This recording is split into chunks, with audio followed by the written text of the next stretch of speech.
All right, so you want your tools. The tools that you'll want for this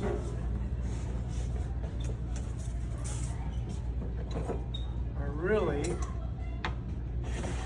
this is mostly what you need. There's 3 different types of rib tools, and they're all pretty useful in unique situations. So you have your rubber rib, which is very similar to the orange one you guys have in your buckets. You have a metal rib, which is flexible, okay? And then you have the wooden rib. Probably if you didn't have all of them and you can only have one, I'd probably just choose the wooden rib because you can do a lot with just this, okay? But these are also handy to have. So I usually set those out, and then I always need to have a sponge. Absolutely essential to have a sponge. And then it's important to have a needle tool. This one's been damaged, I can tell already. So luckily I've got others in here. Here's a needle tool. So you want a needle tool as well because there's certain specific things you'll use a needle tool for. Then I take my sponge and I dip it, squeeze it out, get a little bit down.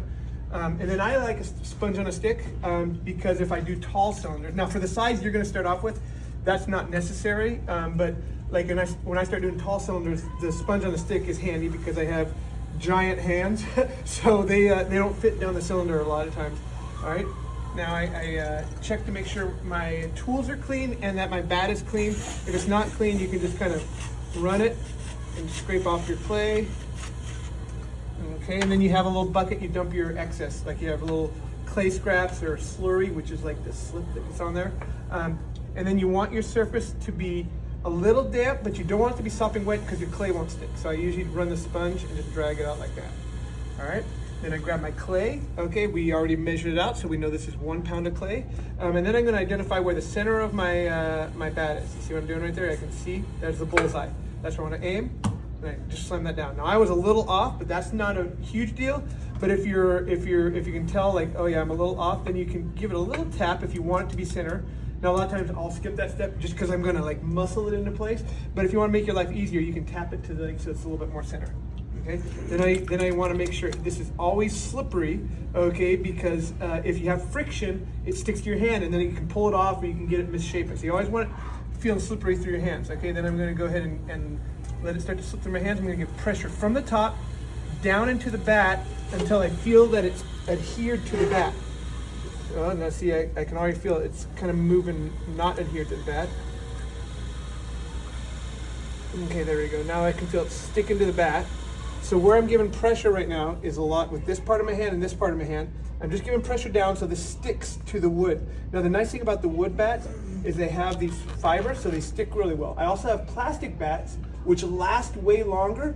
And they never warp. They're never warped. Like these, sometimes you'll find a warped one, but they don't have the fiber, so they don't stick quite as good. So I often end up using the wood bats.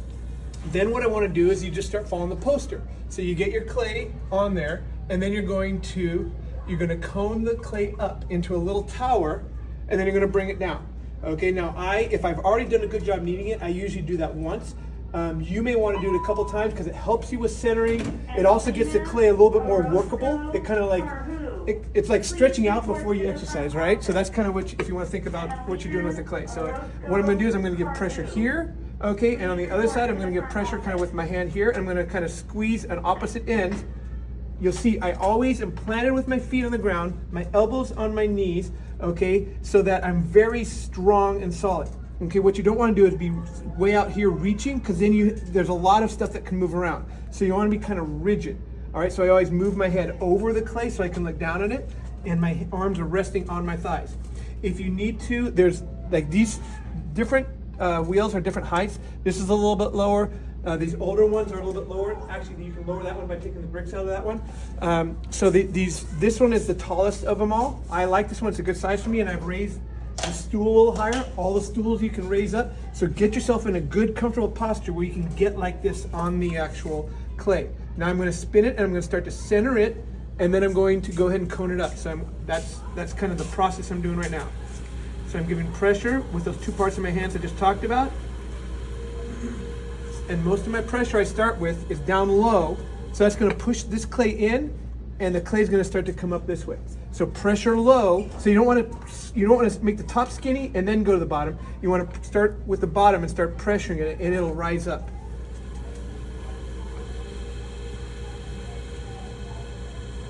And then I can start bringing that up into a tower. Okay, that is my cone. Okay, so there you go. All right, then I can start bringing it down. Now, a lot of times I'll start it with my thumbs rolling it over. Some people will just start with one part of their hand, but I'll start it with my thumbs, kind of pushing down on it, and I'll stop before I finish it. So I'll start it, squishing it down, and then I'll move into where I'm using this fleshy part of my hand to kind of push it down.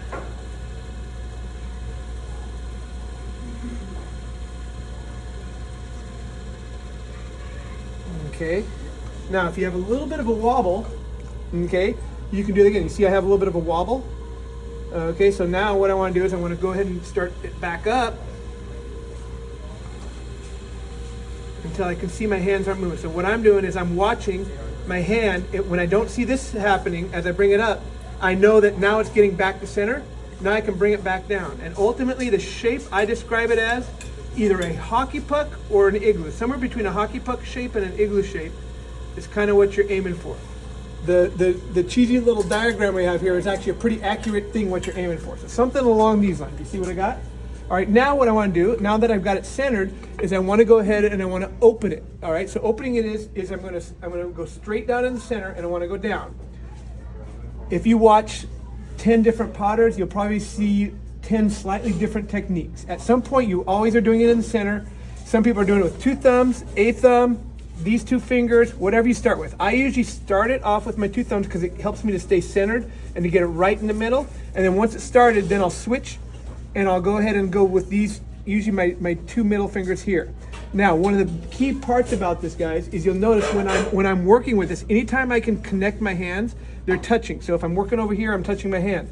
If I'm here, my thumbs are touching. If I'm reaching inside, I'll either touch my fingers or one finger will be touching outside. I'm trying to create like one, like these aren't moving independently because that's where you get inconsistency. So the more you can be touching and together, that's helpful. All right, so then I go ahead and I give pressure down to start to open it.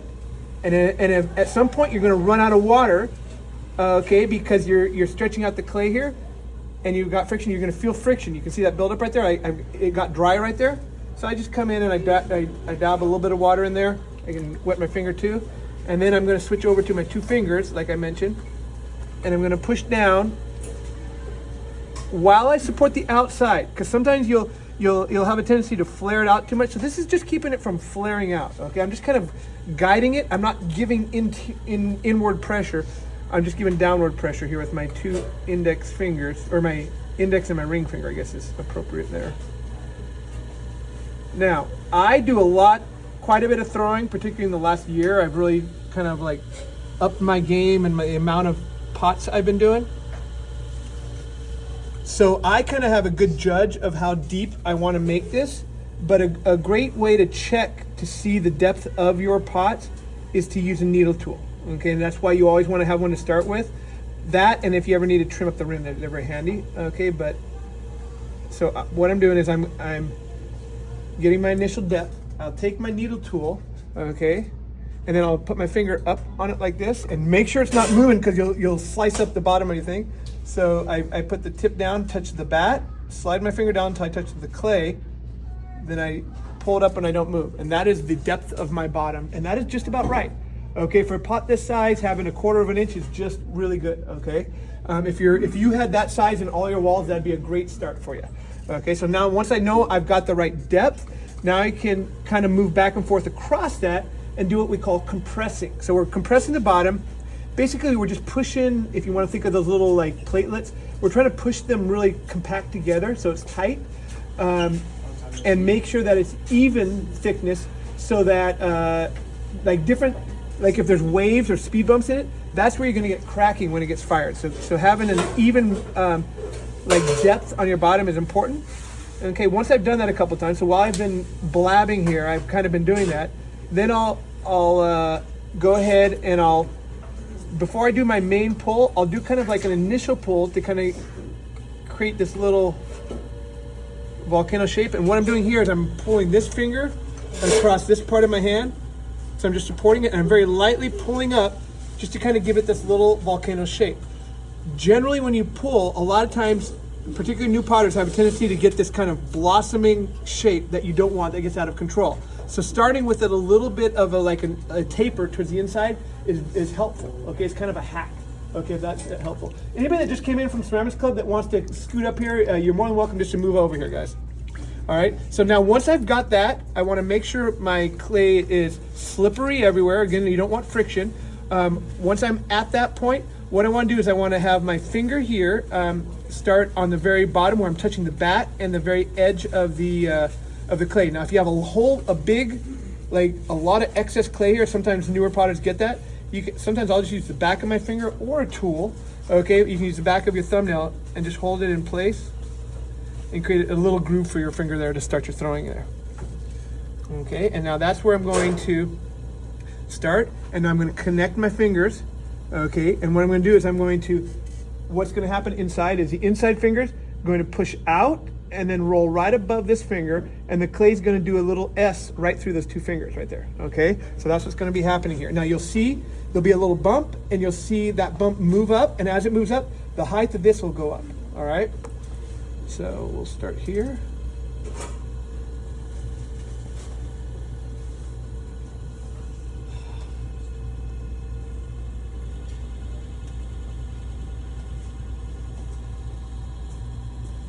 Now, as I get to the top edge, I release a little bit of my pressure because down deep, it's a little bit more rigid. You need a little bit more pressure. As you get up, it's a little softer, a little weaker, so you don't want to have as much pressure because you can get the top really thin and the bottom will be really thick, which will probably happen the first couple pots you guys throw.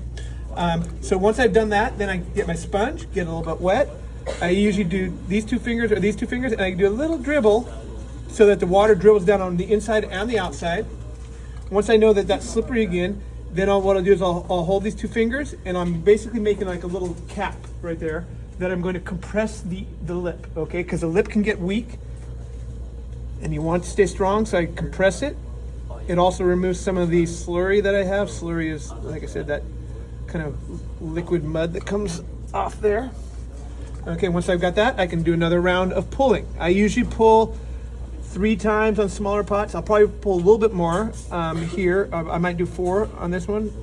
Oh, I got a little bit of a chunk there.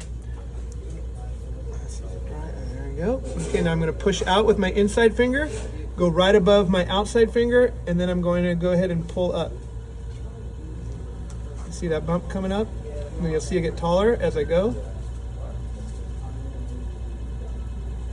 And I finish right through the top right there. All right, so you see I'm getting up, up, up. All right, again, I'll follow. I'll rinse and repeat, same thing. Dribble a little bit. Okay. Compress that top edge. All right, now if you get a big puddle on the inside, which I'm just starting to get because I might have dribbled a little extra, you can bring your sponge inside. As long as your pot's moving, you can bring your sponge inside right there. Because even if it gets a little misshapen, all right, so like what, I'll just do this. If it gets a little misshapen, it'll come back to circle, okay? So you can bring it back to circle very easy as long as it's moving like that, okay? So what I just did is called collaring, where I squeeze from the outside on all sides, brings it back in, okay? All right, so now I'll do another pull. I'll probably get a little bit more height on this one, okay?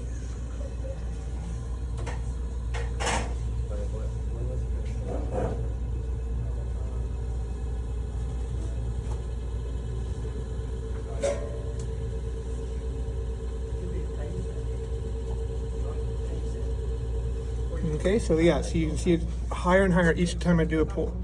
All right, now I'm gonna do a little bit of cleanup at the bottom. So this is where I like that rigid rib tool. So I'm just gonna hold this outside away from my pot. So don't start with it touching your pot. Start it with it out here. I'm just gonna inch it forward. Okay, now one of the things I did not mention that I'm thinking about now that I should tell you is, can you identify where I'm doing all my work?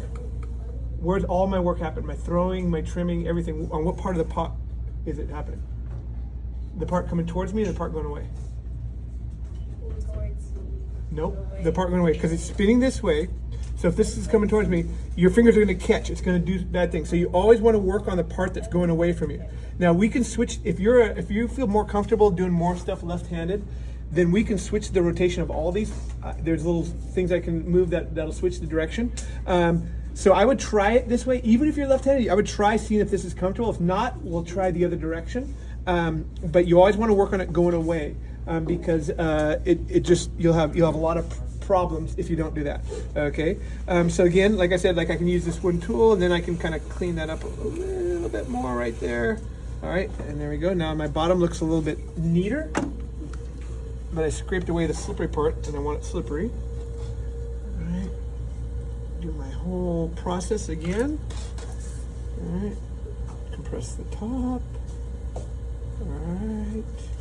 Now, if you want, I could do this shape again. I could start to shape it with my finger. Like I can give it a belly. I can do things. I can give it a rigid shape by holding something flat against it to push against.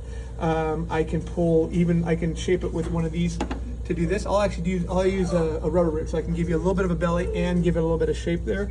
So you can kind of see what happens here. So I can, as long as it's slippery on the inside, I can use this to push my clay against, and I'm pushing from the inside.